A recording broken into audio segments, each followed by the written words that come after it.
There are claims that Kazakhstan could be the next Ukraine.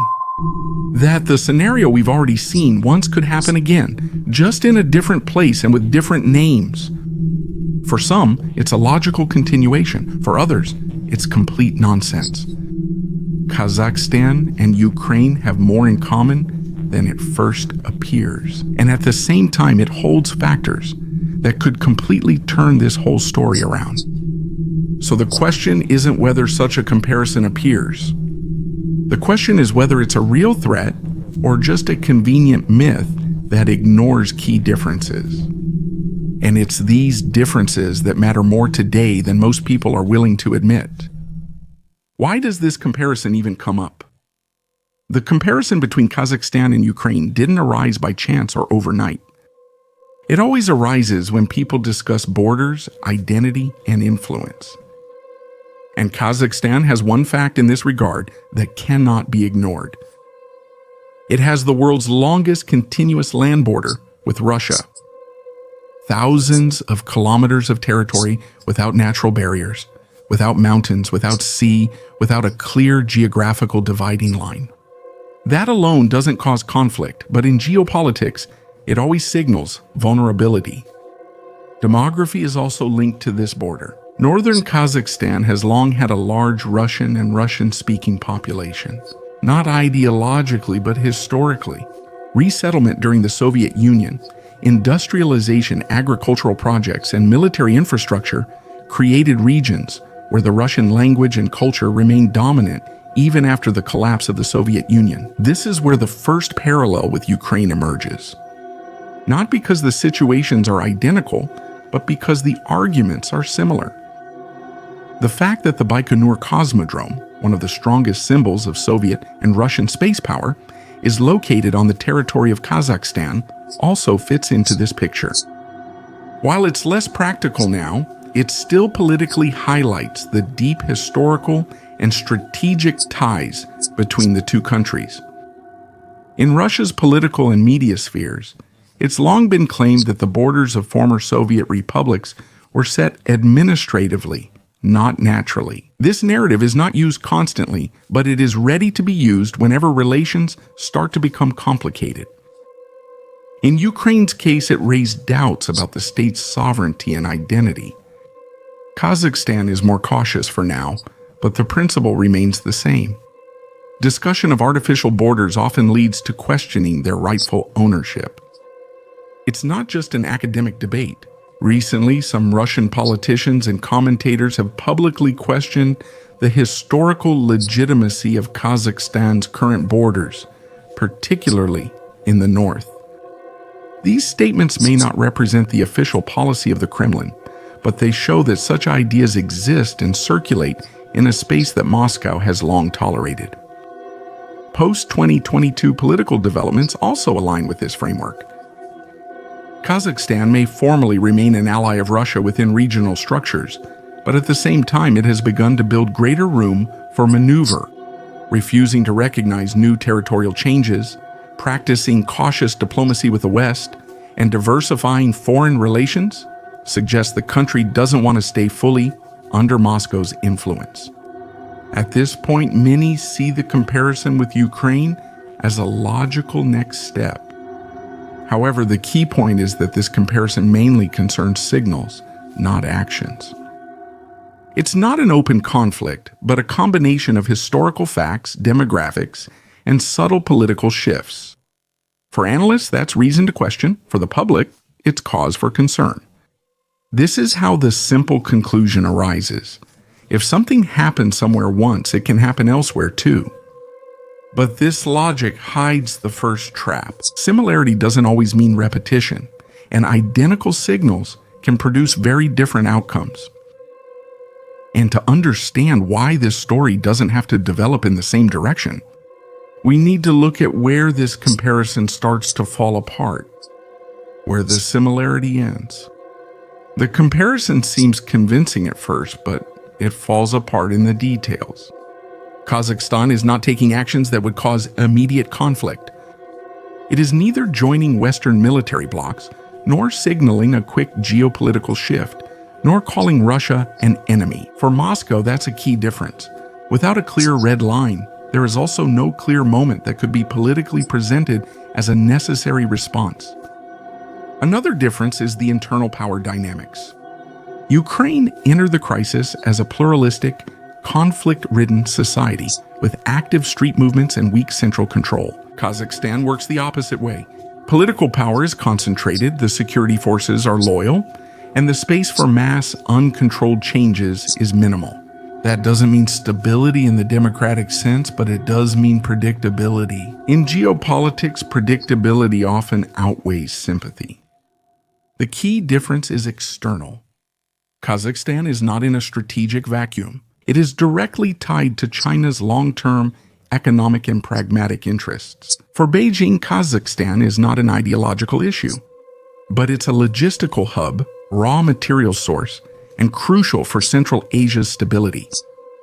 If there were a sharp destabilization, it wouldn't just be a problem between Astana and Moscow.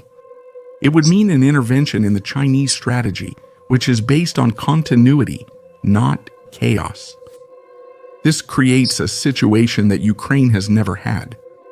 For Kazakhstan, Russia faces not only a neighbor's decisions, but also another major power's interests. Any significant interference with Kazakhstan's stability would immediately affect China, which has long-term economic, logistical, and strategic interests in the region. It wouldn't be a public confrontation or military response, but a quiet, systematic resistance that would greatly complicate things for Moscow. Moreover, under current conditions, Russia is becoming increasingly dependent on cooperation with China in many economic and technological areas. This greatly lessens its willingness to act against Chinese interests. This combination of factors makes the Kazakh case fundamentally different from the Ukrainian scenario. The result is a strange paradox. Kazakhstan is both vulnerable and protected, not by treaties, not by alliances, but by intertwined interests that make open conflict disadvantageous for all parties.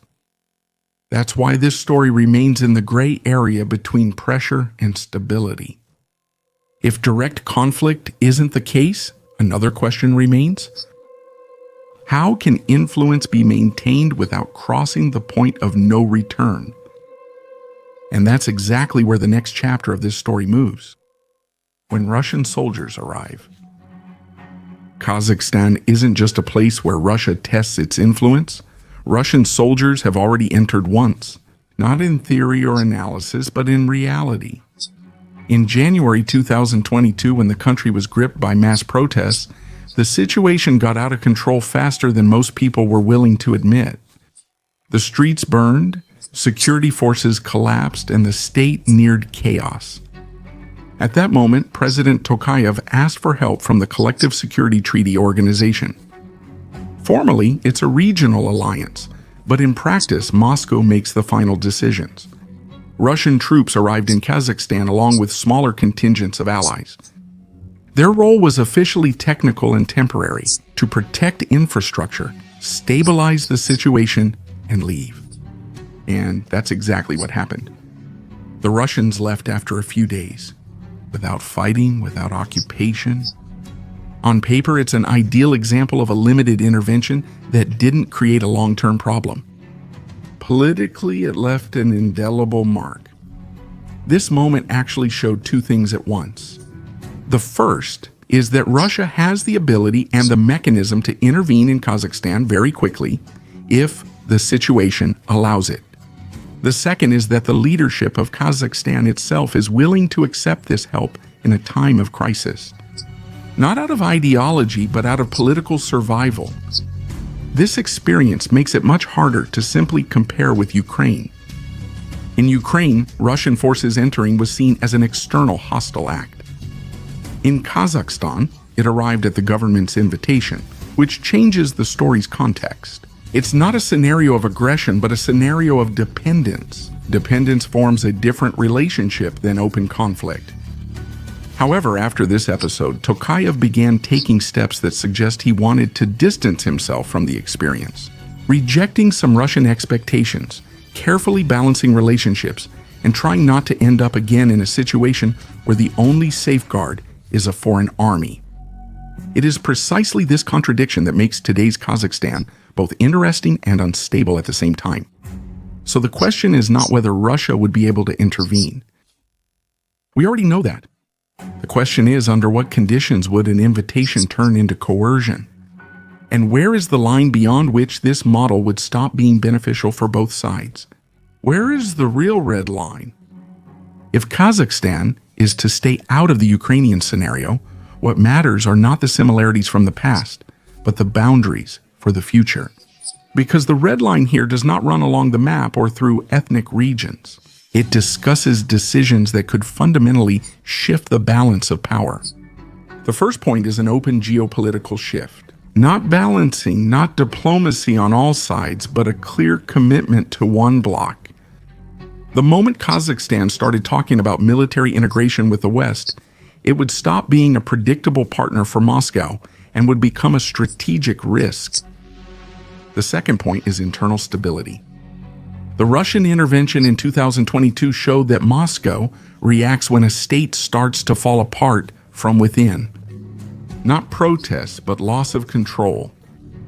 If Astana again faced a breakdown in central power and hesitant security forces, it could allow another intervention framed as stabilizing.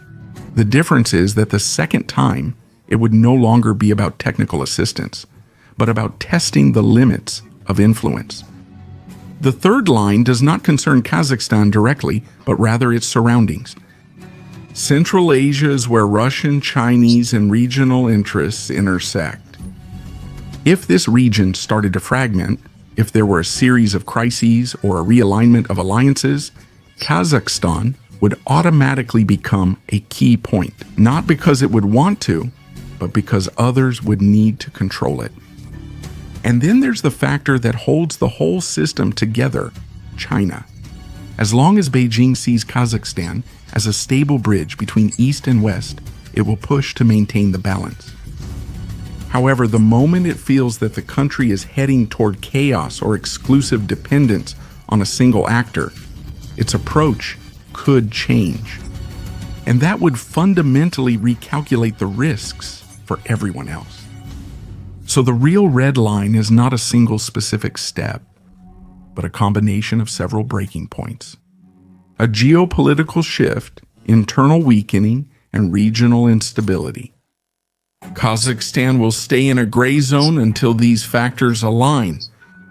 Not completely safe, but not ready for a tough scenario either. That's why today's situation is so fragile. Not because conflict is inevitable, but because all the actors know exactly where the line is, and each of them tries to push it as close as possible without openly crossing it. SHOT. Why isn't this a closed story? Kazakhstan today is not a second Ukraine, but not because there aren't any risks. No decisions have yet been made that would turn these risks into inevitable conflict. Ukraine navigates a tight space between great powers, where any misstep can have consequences, but neither side is interested in breaking this balance all at once. What sets Kazakhstan apart is not the absence of pressure, but the way it is handled. Instead of open confrontation, it's about constant balancing, small shifts, and trying to gain maneuvering space without provoking a reaction. For Moscow, Kazakhstan is too important to lose, and at the same time, it's too sensitive for Moscow to risk a hard approach. For China, stability outweighs dominance. And for Astana itself, survival is a matter of balance, not victory. That's exactly why it's dangerous to talk about simple parallels. The Ukrainian scenario didn't arise overnight. It was the result of a series of decisions, turning points, and miscalculations. Kazakhstan today is more at the beginning of such a journey than at its end. However, that doesn't mean it's gone. The story is just progressing more slowly and quietly for now. The real question isn't whether Kazakhstan will turn into another Ukraine. The real question is how long it will manage to remain a country that can play among the great powers without becoming their battleground. and whether it can maintain this balance even when the pressure starts to increase. If you liked the video, I'd appreciate a like, and be sure to subscribe so you don't miss the others I'm currently working on. Support my work with gratitude and click praise to help the video reach more people. Thank you.